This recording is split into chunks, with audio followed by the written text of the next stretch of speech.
No, wait a minute. Something's missing here. That's better. Okay, yeah, now we can, yep,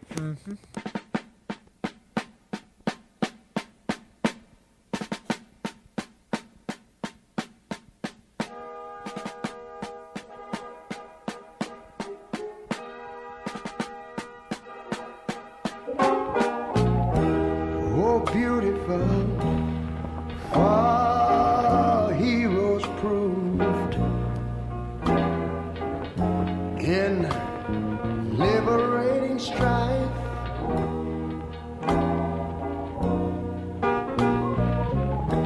Who more than self their country loved.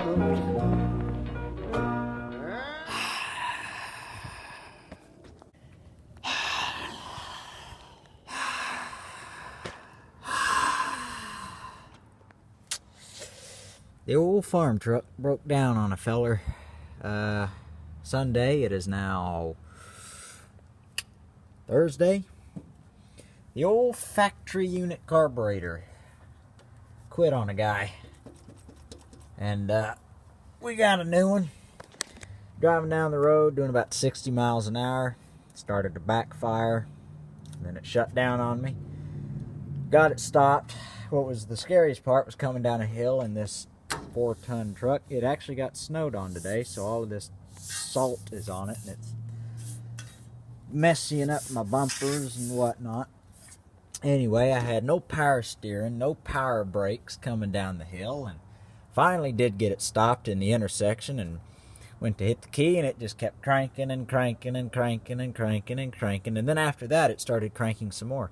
And it just would not fire up for a guy.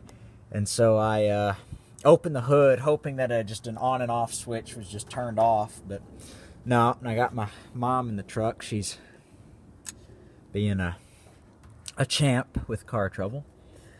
And anyway, so I don't see any fuel leakage or anything. So I figured, well, okay. So anyway, I get in and hit the key once more and just push the pedal to the floor, and it finally fires up. But then I immediately get off the throttle and it wants to die, so I give it a healthy rev and it runs terrible. I mean, it's just barely ticking along. So it wouldn't idle on its own, so I knew it had something to do with fuel, which I knew that was better than, cracked head gasket or whatnot. So then I'm able to get it in second gear. And we broke down about 2 miles from the house. And so I called my dad so he could come push us if need be in his Yukon. And anyway, I get about 1.5 miles under my belt, and shuts down on me again, and I coast down. But at the top of the hill over there at the stop sign, I lose all my momentum, and he has to push me the rest of the way home. Anyway, so I get it home, and I go, well, dang it, maybe my fuel pump's out. But I started reading about symptoms of bad fuel pump, and it's not really, other than stalling, it's not showing any signs of that. So then I let it cool off, and I eventually got it fired back up. But after that, then I couldn't really figure out what was wrong, so I got it fired up and took it around the block in granny gear, because I knew I couldn't afford a gear change. And I'd lose the RPMs and it'd die, and then it just shut down on me, and I heard so that was, and then steam billowing out from underneath the hood, which is normally, fellers, the indication that something isn't quite right. Overheated on me, and it was just puking coolant out of here and steaming out of that, and thought I had maybe a stuck thermostat, but wasn't really showing any signs of that. So finally get it home, and I go, why did then I just start going from here back. And then I eventually get to carburetor.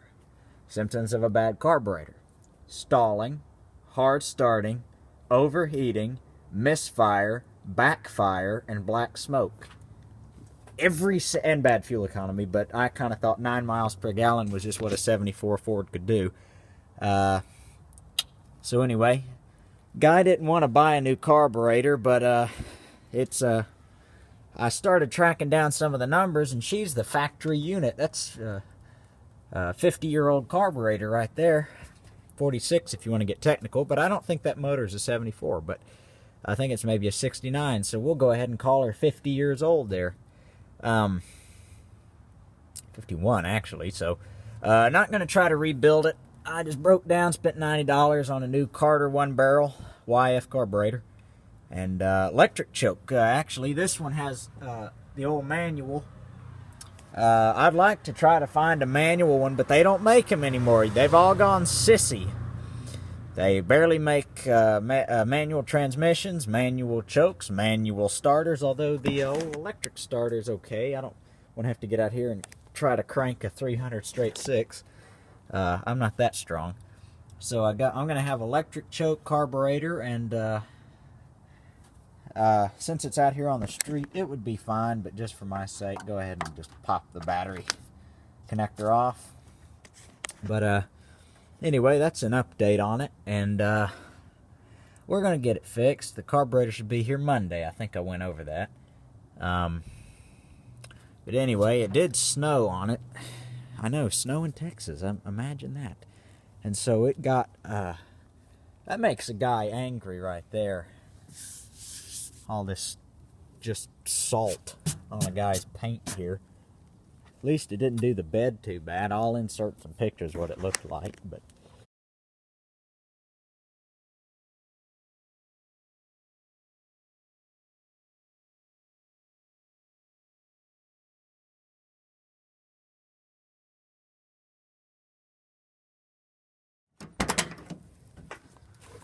my friend was over here.